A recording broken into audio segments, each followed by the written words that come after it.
Assalamualaikum warahmatullahi wabarakatuh. Alhamdulillah, alhamdulillahi rabbil alamin. Assalatu wassalamu ala asrafil anbiya'i wal mursalin, Sayyidina wa maulana Muhammad. Asyhadu an la ilaha illallahul malikul haqqul mubin, wa asyhadu anna Muhammadan abduhu wa rasuluhu was-sadiqul wa'adal amin.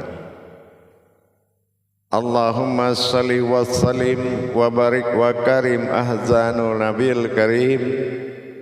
Ihdinil ladzi min jalalika wa innal ladzi min jamalika wa innahu min malika. Wa tahirin wal mujahidina amma ba'du, ibadullah wa ittaqullah. Bersyukur kita kehadirat Allah dengan mengucapkan alhamdulillahi rabbil alamin atas segala limpahan karunia, rahmah dan hidayahnya, serta dengan izinnya juga kita dapat menjalankan amanahnya, beramal dan beribadah zahir batin dunia dan akhirat. Bersalam kita tidak akan pernah terlupakan. Marilah sama-sama kita sampaikan dan kita sampaikan kepada junjungan kita Nabi Allah Nabiul Akhirul Zaman Rasulullah Muhammad sallallahu alaihi wasallam. Atasnya kalimahnya kita kalamkan dengan membacakan Allahumma sholli ala Sayyidina Muhammad wa ala alihi Sayyidina Muhammad. Alhamdulillah, bertemu lagi dengan saya Guru Mursyid Syekh Nur Muhammad Buya Irwan Maulana Al-Khalidi, Pasaman, Sumatera Barat. Tentunya dalam rangka meningkatkan iman dan takwa kita kepada Allah, tentulah kita melaksanakan anjuran daripada Nabi Allah kita, diwajibkan kepada kita untuk belajar dan menuntut ilmu di jalan Allah. Tanpa ilmu semua tidak akan pernah tercapai. Tanpa derajat tidak akan pernah ada ilmu. Makanya faqulu min bi khairi ilmin ya'malu wa amalahu mardudatul la tahabalu. Insyaallah. Jamaah yang dirahmati Allah, dalam tayangan syiar kita YouTube Buya Pasaman Timur, insyaallah selalu kita berbagi wawasan dan ilmu pengetahuan. Mudah-mudahan bermanfaat. Bagi yang sudah paham, saya sebagai guru mursyid mengingatkan agar tidak lupa. Tapi bagi yang belum memahami sama sekali, maka belajarlah kita bersama-sama demi tercapainya kemaslahatan keumatan dan ketuhanan. Yang menjadi tujuan utama dalam Islam adalah jelas pastikan umat dan ketuhanan pada dirimu. Inilah syahadat. Rumus sebelum sholat itu terjadi, ketuhanan itu sudah terjadi. Jangan sholat sudah terjadi, ketuhanan belum terjadi pada diri kita. Insyaallah. Pada waktu dan kesempatan ini, dalam pertemuan kita ini, saya akan berbagi wawasan tentang hablum minan nas wa hablum minallah. Tajalli dua ini sangat mengundang perhatian kita di dalam agama. Bagaimana tajalli Tuhan kepada manusia dan tajalli umat bagaimana kepada Tuhannya. Ini kalau tidak terjadi, terus agama itu sebagai apa dan untuk apa? Agama untuk apa bagi orang yang tidak berhubungan dengan Tuhannya? atau Tuhannya tidak berhubungan dengan umatnya? Apakah agama ini hanya sebagai wadah melengkapi dan memuaskan kepuasan? Kita bangga dilihat beribadah, mertua bangga melihat kita beribadah, istri senang melihat kita beribadah, anak bangga melihat kita beribadah dan dikenal sebagai orang yang beribadah. Tapi kita tidak dikenal oleh Allah sebagai orang yang bertuhan kepadanya. Inilah timbulnya utusan-utusan Allah untuk meluruskan tauhid tersebut. Bisa dibayangkan ada hidup dalam hidup Adam, ruh di dalam diri, ada diri dalam ruh. Ini kita harus benar-benar menyikapi keberadaan kita. Jangan kita digolongkan ruh tapi tidak digolongkan diri. Yang menyelamatkan kita kepada Allah atau Tuhan bukanlah ruh tetapi diri. Ada golong ciptaan Tuhan dinamakan dengan hayat atau kodrat. Ada yang dijadikan dan diciptakan berupa makhluk yaitu ruh. Maka dalam hal ini pastikan kebenaran kita, posisi kita dalam kedudukan apa di mata Tuhan yang bernama Allah Subhanahu wa ta'ala. Itu kita pastikan terlebih awal. Kalau kepastian bertuhan syahadat ahad belum nyatu, belum nyata satunya wujud pada diri kita yang berwujud dan maujud kepada umat dan ketuhanan, ini belum dikatakan dia memiliki Tuhan, atau dikatakan dia belum menjunjung suatu wujud pun yang dikatakan Tuhan. Dalam hal ini tajalli Allah, hablum minallah kita kepada Allah. Hablul minallah kita seperti apa? Sejauh mana tingkatan-tingkatan diri kita di dalam menjalankan tauhid iman kita kepada Allah. Sudahkah dari tauhid iman ini meningkat perubahan-perubahan derajat diri? Mulai dari awal pakai tubuh, yang kedua pakai ruh, yang ketiga pakai nur, yang keempat pakai zat, yang kelima pakai batin, yang keenam pakai sir, yang ketujuh pakai wujud. Tingkatan-tingkatan tauhid diri. Mulai dari masa tauhid din, tauhid zuhudiyah, tauhid ilahiyah, tauhid siriyah, yang kelima tauhid ghaibiyah. Pendekatan-pendekatan kodrat kepada Allah menuju wujud kembali menjadi satu, itu innalillahi, PR besar yang tidak bisa kita main-mainkan. Kembalimu kepadaku, laksana aku kembali kepadamu. Ini harus alif awal alif akhir. Inna ilah aku Tuhan, inna lillah aku yang datang, inna lillahi aku yang hidup. Innallaha innallahi innallahu inna lillahi. Ini dalam hidup. Sebelum wa inna ilaihi rajiun, kembali tenggelam dalam batin.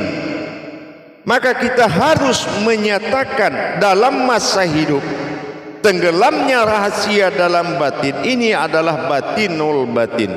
Hidup umat Tuhan adalah hidup batin dalam batin. Kalau kita belum mendapatkan kodrat yang tidak tersentuh oleh 7 petala langit dan 7 petala bumi, belum dikatakan seseorang itu bertuhan kepada Allah. Tapi kalau dia masih melata hakikat keduniaan hidupnya di muka bumi, memijak tanah dan menyentuh langit, dalam arti berpandangan dan tidak memiliki kodrat wa ma bainahuma, antara keduanya tadi, maka belum dikatakan dia sifat bagi Allah. Dia belum dikatakan diri sifat bagi Allah. Ada diri makhluk, ada diri wujud, ada diri syirik. Ini aku dalam prasangka umatku. Di sini kita menegaskan kembali seperti apa wujud Allah dan berwujud apa Tuhan pada diri, sehingga mewujudnya mewujud siapa dan adanya siapa wujud. Perjalanan ini dituangkan dalam Al-Kisah hakikat di dalam Al-Quran. Pandai membahas titik, pandai mengkaji apa titik, bagaimana proses titik menjelma kepada alif, bagaimana alif bertingkah kepada ba, dan berwujud-wujud pada ayat-ayat lain. Maka kalau kita tidak bisa memahami ke situ, artinya kita sudah tenggelam dalam keyakinan yang tidak menyatu kepada rohani. Bisa jadi keyakinan itu menjadi kafir sindik. Kenapa? Karena kita tidak bisa membaca diri kita di dalam Al-Quran. Padahal Al-Quran adalah bacaan diri. Al-Qara'an, an itu adalah batin hayatnya Allah pada diri. An-Nas, Al-Quran, an'amta alaihim. Mana ta'alaihim, mana diri yang dikatakan wujud Tuhan, diri yang dikatakan wujudullah. Kalau kita tidak bisa mengerti tentang kodrat Al-Quran bernama Hijaiyah, maka ini akan tenggelam dalam cerita leluhur yang diceritakan orang yang mirip orang leluhur. Apa itu? Ada ulama dalam syarak tapi tidak ada dalam ikhwan Al-Quran. Nah, ini yang berbahaya. Apalagi muncul pemberani-pemberani ceramah yang tidak menyentuh kodrat ketuhanan pada diri seseorang. Dia saja tidak tahu mana kodrat Tuhan dalam diri orang itu, tapi dia bercerita Tuhan tentang orang itu. Ini yang berbahaya. Maka kita harus memiliki landasan tauhid kitabullah. Landasan tauhid kitabullah inilah yang menjadi pandangan pertama puncak kebenaran dahlihi, yaitu dalilnya Allah. Tidak bisa kita menjalankan suatu prinsip ketuhanan dengan dalil sunnah. Itu bukan bimbingan rohani. Bimbingan rohani itu adalah dalil Allah. Mana dalil Allah? Kalam yang tidak terputus. Kalau kalam yang terputus sudah ada pada Al-Quran 6666 terputus, terus apakah kita dengan Tuhan terputus? Tidak isyarah, tidak adanya wahyu, ilham laduni, irhas, hadam, apakah terputus juga? Tidak. Karena Al-Quran yang kita lihat adalah Lauhul Mahfuz, suatu hal yang dinyatakan. Sudahkah kamu bisa melihat dirimu dengan nyata bagaimana tajali-tajalinya? Karena di dalam ayat ada khauli, dalam khauli ada munajat, dalam munajat itu ada ma'rifat, dalam ma'rifat ada kauni. Ayat Al-Quran adalah wahyu, tulisan bukan wahyu, tapi Lauhul Mahfuznya wahyu. Mana kita melihat alif seperti apa? Kalau dia terlihat pasti ada yang tidak terlihatnya. Kalau dia bernama ada kodratnya. Sudahkah kita paham melihat diri kita sendiri, membaca diri kita sendiri? Al-Qara'an, Al-Quran, Al-Qur'ain. Ini yang paling penting. Memahami jalur-jalur ketertiban an'amta alaihim itu. An adalah diri, ta'ala itu adalah Tuhan, ihim adalah berupa wujud diri. An, sudahkah kita bisa Al-Quran, Al-Qara'an dan Al-Qur'ain, membaca, memahami dan menyaksikan apa yang disimpan di dalam Al-Quran? Makanya dikatakan ya hayyuallazina amanu, wahai orang-orang yang menerima amanah. Amanu, aman, aminun, amanah. Ya, amanah, imanah, imanah aman. Maka dikatakan orang yang sudah mendapatkan amanahku maka dia amanlah. Aman apa? amnya derajat, yaitu wujud yang terlihat pada rohani. An adalah batin yang hayat hidupnya Allah. Inilah kitabullah. Sudahkah kita sampai di situ? Sudahkah kita paham tentang itu?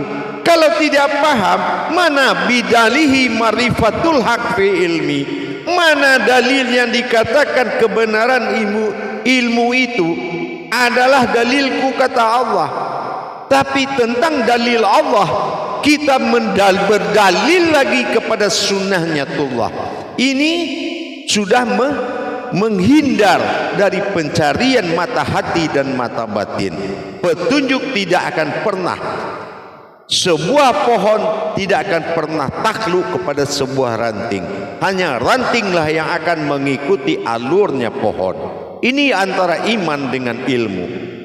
Begitu kita memahami alam ilmunya adalah agama, bertauhid syahadat dengan iman, mengimani adanya Allah dan Tuhan, tapi di dalam masa tauhudun, yaitu Allahudun wal Muhammadun, masulah tahap syahadat tunggal, yaitu terjadinya kejiwaan Tuhan dan umat di dalam satu kodrat.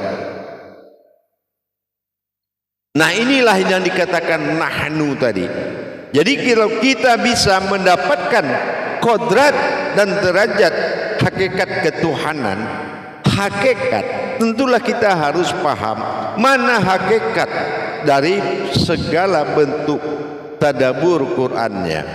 Apa fungsi alif pada diri? Bagaimana pengembangan terjadinya alif sampai dia bernama alif? Begitu juga dia bertajali kepada ba, jatuhnya ba dan bertitik di bawah. Adakah kamu tahu cerita tentang dirimu di dalam ba itu? Apa ba itu? Bukankah Al-Jabar Al-Quran itu? Kenapa kamu tidak mampu menjabarkan sehingga lari kepada sebuah riwayat dan kitab keimanan? Ini akan menjauhkan kita dalam tauhid.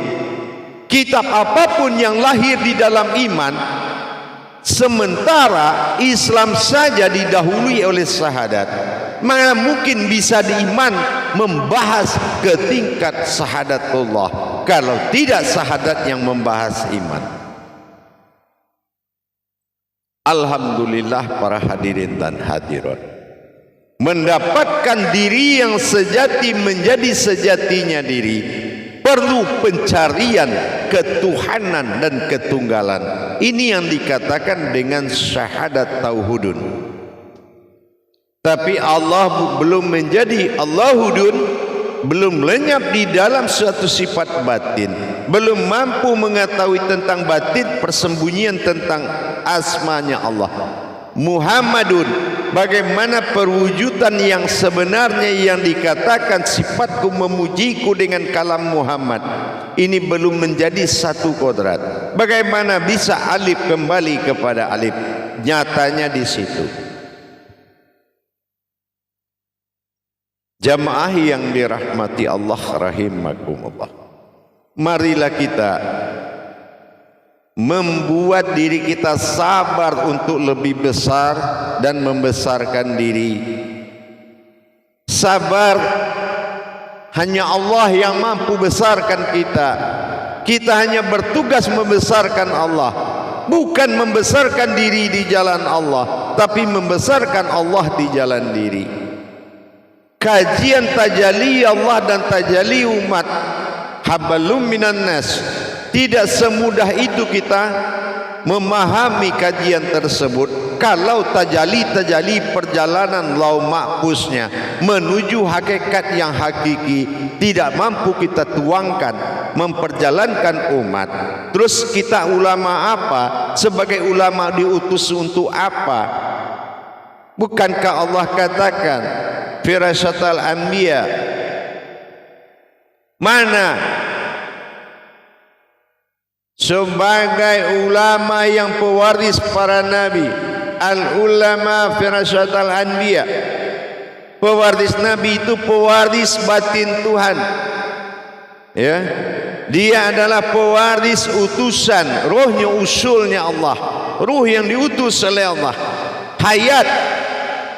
Dan sudahkah dia menceritakan tentang Tuhan dalam makom kalam wahyu yang tidak bersentuhan dengan tubuhnya? bukan seorang yang beramal cari pahala cerita Tuhan. Ingat, agama sudah halal, jangan dihalal-halalkan lagi dengan cara lain. Ini akan mempersulit umat untuk mendapat sejati dirinya adalah Tuhan.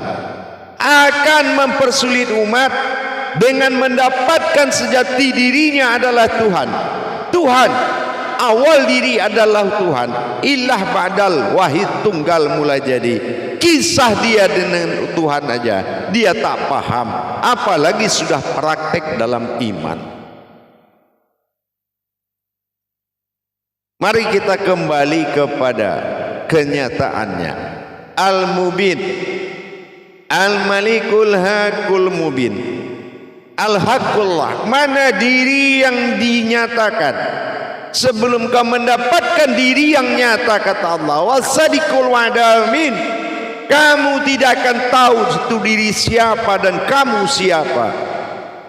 Maka dengan demikian kita tingkatkan iman tauhid kita. Tajalli hablum minan nas, tajalli hablum minallah.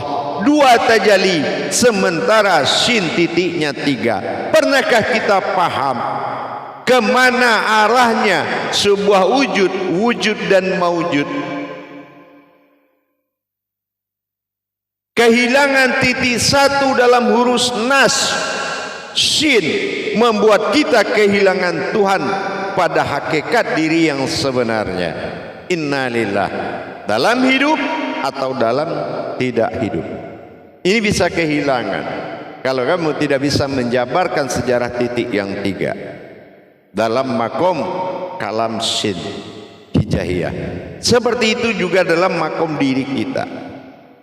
Bagaimana terbentuknya ma'ani, markubah dan qalbi, dan maujud ini siapa? Tidak mampu kita jabarkan karena kita tidak mengerti dan tidak bisa membedah Al-Quran sebagai kitab lauh mahfuz diri kita, pedoman sekalian alam. Maka kita tidak mampu menceritakan yang sebenarnya. Akhirnya kita bercerita yang baik-baik dan mendapatkan pujian yang melebihi Tuhan. Ini adalah titik kehancuran. Alhamdulillah, mudah-mudahan selalu ikuti YouTube Buya Pasaman Timur dalam makom derajat tauhid. Insya Allah, mudah-mudahan selalulah kita mencari kebenaran, jangan mencari kelebihan, jangan mencari unggul, apalagi mencari guru yang hebat. Tapi carilah guru yang membuat kamu hebat. Insya Allah, mudah-mudahan waktu bisa menjadi nikmat bagi kita dan bisa menjadi musuh. Apa musuh? Tanpa Tuhan kamu akan digulung oleh waktu menuju sebuah mayat. Tapi apabila Tuhan sudah berwujud pada sifat dan hakikat dirimu dalam menjalankan hayatnya, maka waktu adalah nikmat tempat kamu beristirahat, menikmati dunia hasanah wa fil akhiratil hasanah. Allah Maha Kaya, apa yang di bumi dan di langit Dia punya. Kita tali tauhid tunggal, kenapa bisa tidak mendapatkan pertolongan dari seorang wujud, sebuah wujud Allah? Kenapa Dia diam dengan hidup sengsaramu? Kenapa Dia diam dengan hidup malapetakamu? Kenapa Dia diam dengan hidup sakitmu? Karena Dia belum jadi Tuhan bagi dirimu, dan kamu belum menyatakan ketuhanannya di dirimu. Maka tidak ada pertolongan, karena derajat keumatan itu masih bersifat makhluk, masih bersifat kodrat lain, bukanlah bersifat kehambaan dirinya. Maka tingkatkan keberadaanmu di mata Tuhan, selamat dunia akhiratmu, hasanah dunia akhiratmu. Allah itu nyata bagi orang yang mampu membuat kenyataan Tuhan adalah dirinya. Tapi kalau dia merasa kehidupannya di luar Tuhan, maka Tuhan dia anggap tidak bisa dilihat. Dan Allah ada di alam khayangan seperti dewa-dewa, yang mana dia perlakukan Allah itu seperti dewa. Apabila dia butuh, dia meminta, begitu dia dapat, dia pergi. Ini lebih parah. Jalan ibadah dijadikan tempat bersugestinya, yaitu tempat dia memberhalakan Tuhan, karena hanya punya kemampuan meminta tanpa ada memiliki kemampuan menyembah. Ini yang berbahayanya, bukan sekutu lain, tapi sekutu rohani lah yang paling berbahaya. Insya Allah mudah-mudahan di lain waktu kita akan meningkatkan kajian iman tauhid kita. Jangan kita tidak mampu melihat kita di mana kita diperjalankan dalam Al-Quran. Lau mapus atau kenyataan diri itu ada pada Tuhan. Kalau kita di Al-Quran itu tidak mampu menceritakan dan mendapatkan ilmu, tidak menyampu menjadikan Al-Quran ini kodrat, maka kita tidak akan kenal siapa Al-Quran. Siapa Al-Quran itu? Insya Allah. Mudah-mudahan kebenaran itu tetap berpihak kepada orang yang benar. Insya Allah mudah-mudahan para hadirin dan jamaah sekalian, apa yang kita sampaikan nanti akan kita tingkatkan belajarnya lagi dalam makom tauhid. YouTube Buya Pasaman Timur selalu akan menampilkan, membimbing dan menuntun kebenaran umat kepada Tuhan. Insya Allah. Alhamdulillah para hadirin dan jamaah semuanya, mudah-mudahan bermanfaat.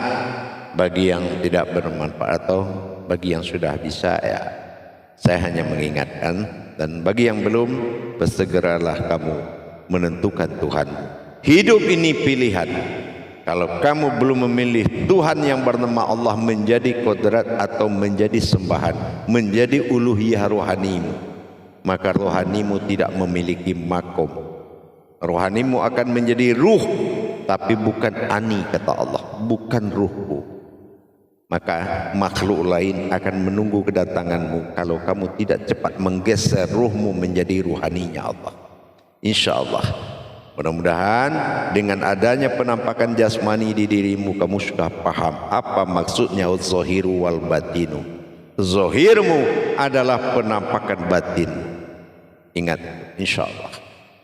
Barakallahu ya Karim, ya Rahman, ya Rahim. Yang ingin mendapat bimbingan silakan mencari di Play Store Anda, yaitu aplikasi Buya Pasaman Timur. Ikuti prosesnya. Insya Allah nanti kita akan masukkan ke dalam grup jemaah belajar. Insya Allah. Ingat, melihat ke depan harus juga melihat ke belakang. Siapa di depan ada Allah, siapa di belakang keselamatan keluarga. Jangan dia dibawa ke alam yang tidak bertuhan. Dimanapun kamu berada ada Tuhan, insya Allah. Mudah-mudahan makna dari kalam itu Al-Hadid ayat 4 akan membuat kita sadar. Jangan kasih rapat dan jangan kasih jarak antara kita dengan dia, dengan maujudnya Allah. La maujudun illallah. Amin. Barakallahu ya Karim. Akhirul kalam. Wabillahi taufiq wal hidayah. Assalamualaikum warahmatullahi wabarakatuh.